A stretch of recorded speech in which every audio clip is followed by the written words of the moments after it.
บายดีมื้อนี้ข้าพเจ้าก็จะมาเกี่ยวกับผู้ชายนกเขาบ่ค่ะหมังเสาหมาหั่นเมื่อคืนนี้เจ้าคือนอนอยู่ซื่อๆเนาะอันนี้ก็คือ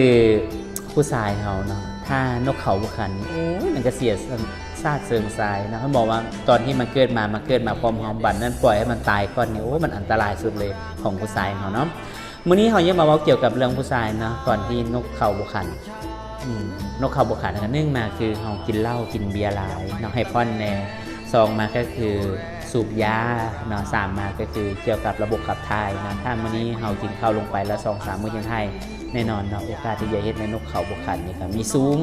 3มันคือ4เนาะก็คือมีธาตุน้ำตาลธาตุน้ำตาลขึ้นสูงนี่ก็เฮ็ดให้ส่งผลเกี่ยวกับนกเขาเนาะ5ก็คือค่าออกกำลังกายเนาะอย่างน้อยก็ต้องออกกำลังกายนะอาทิตย์นึงออก2 เทื่อหรือ3 เทื่อก็ได้ถ้าเขามีเวลาว่างที่จะไปออกกำลังกายนะเราสามารถที่จะไปเล่นลิ้นบ่เอียงต่างก็ได้เนาะให้ออกกำลังกาย6คือความเครียดนะเรื่องปัญหาเรื่องความเครียดนะเรื่องคิดเรื่องหาเงินนะหาเงินบ่ได้บ่ต่างๆเนาะแต่แน่นอนนะเขาก็เป็นหัวหน้าครอบครัวบางทีก็จะมีความคิดความเครียดขึ้นมานำนะบางทีก็มันอยากได้แต่มันบ่ได้ก็มีความเครียดนะมันก็จะส่งผลเกี่ยวกับเรื่องนกเขานะมื้อนี้ข้าพเจ้าเองนะก่อนที่ได้มาจะเล่าเกี่ยวกับเรื่องผู้ชายนกเขาบ่ขันนะก็มีแฮปปี้แมนนะข้าพเจ้าได้ไปประเทศไทยมาแล้วก็เอามาให้ลองก่อนเอามากินนะกินเนาะคือมันคือว่าดีกว่าเก่าเนาะนกเขาก็ว่าขันดีก็เลยเอามาขายนะการมาขายกับตัวนี้ก็ข้าพเจ้าก็ได้ลองก่อนกับคนที่เป็นเบาหวานคนที่เป็นเบาหวานนี่คือทายเพื่อนนะก็มีเบาหวานเป็นมาเพิ่นก็กินหลายห่ออยู่แต่ว่านกเขาบ่ขันนะแต่เพิ่นมากินที่ห่อนี้นะกินไปแต่8 ชั่วโมงจึงจะสามารถที่จะให้นกเขาฟื้นได้นะ8 ชั่วโมงนะ8 ชั่วโมงก่อนถ้าท่านใดที่มีเกี่ยวกับปัญหาเกี่ยวกับธาตุน้ำตาลขึ้นสูงนะ8 ชั่วโมงบางท่านก็กินไปนะมัน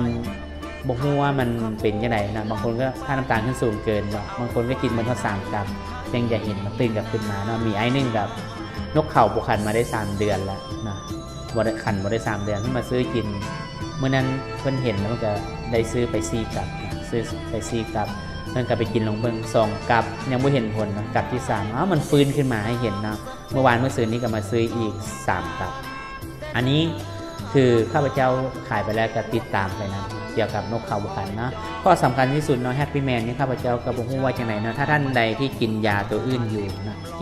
กินยาเกี่ยวกับต้านเสื้อเนาะพวกต่างๆเนาะคืออย่ากินนะให้หยุดก่อนถ้ากินไปปุ๊บมันจะบ่ได้ผลถ้าเรากินยาตัวอื่นบอกว่ามันไปแก้กันยังไงข้าพเจ้าก็ได้ลองมาละหลายคนนะแม่นตาวัยรุ่นเหมือนกันถ้าเป็นไข้อยู่กินยาต้านเสื้อใส่นะเมื่อนั้นให้ลองเพิ่งกินก็บ่ได้ผลพอเพิ่นเสากินยาให้มากินแล้วว่าคักเป็นอย่างเนาะอันนี้ก็คือจะได้บอกกับท่านผู้ชายของเขามื้อนี้ของเขาก็บ่ได้ช่วยเกี่ยวกับเรื่องสมรรถภาพทางเพศทางเดียวเนาะนึ่งมามันจะไปช่วยเกี่ยวกับพวกป้องกันว่าให้เกิดเป็นต่อมลูกหมาก2มาก็คือทำลายอย่าหลีกเลี่ยงว่าให้อย่าเป็นโรคหัวใจนะถ้าเขากินต่อเนื่องนะ3มาก็คือโรคความจำโรคที่หลงที่ลืมนะสามารถฟื้นฟูได้กับเนาะแล้วก็คือมันจะอนุญาตนะมันจะสร้างน้ำอสุจิให้ไหลขึ้นอันนี้ข้าพเจ้าได้ลองมานะเป็นน้ำอสุจิได้ไหลขึ้นแล้วโมเมนต์แต่ผู้ชายกินได้อย่างเดียวนะผู้หญิงก็กินได้คือกันนะผู้หญิงพวกฮอร์โมนตกอารมณ์ทางเพศบ่ค่อยมีงุดหงิดง่ายนะแนะนำมากินนะแฮปปี้แมนสามารถกินได้คือกันนะก็ได้คือกันข้าพเจ้าก็ได้เฮ็ดมาได้ทดลองมาก็สามารถตอบโจทย์ให้เกี่ยวกับท่านผู้ชายนะท่านใดที่กินลงไปแล้วนะที่บางท่านก็เข้ามาคอมเมนต์นะในจุดนี้ก็ถ้าท่านใดที่กินแล้วมันบ่เห็นผลเนาะอยากให้อินบ็อกซ์เข้ามาส่วนตัวข้าพเจ้าสามารถปรึกษาได้นะเฮ็ดว่ามันเป็นยังไงคือบ่เห็นผลเนาะข้าพเจ้าก็จะมีสูตรนึงให้อีกนะอย่าใจร้อนใจเย็นๆเนาะมื้อนี้ถ้าเราใจเย็นแล้วมันสามารถจะอย่าช่วยให้เราได้มีความสุขนะเกี่ยวกับนกเขาบุคันข้าพเจ้าก็ยินดีเนาะเพราะว่าก็เฮ็ดก็ได้กินได้ลองมาแล้วนะถ้าบ่เห็นผลก็คือสิบ่เอามาขายนะก็คือสิบ่เฮ็ดนะ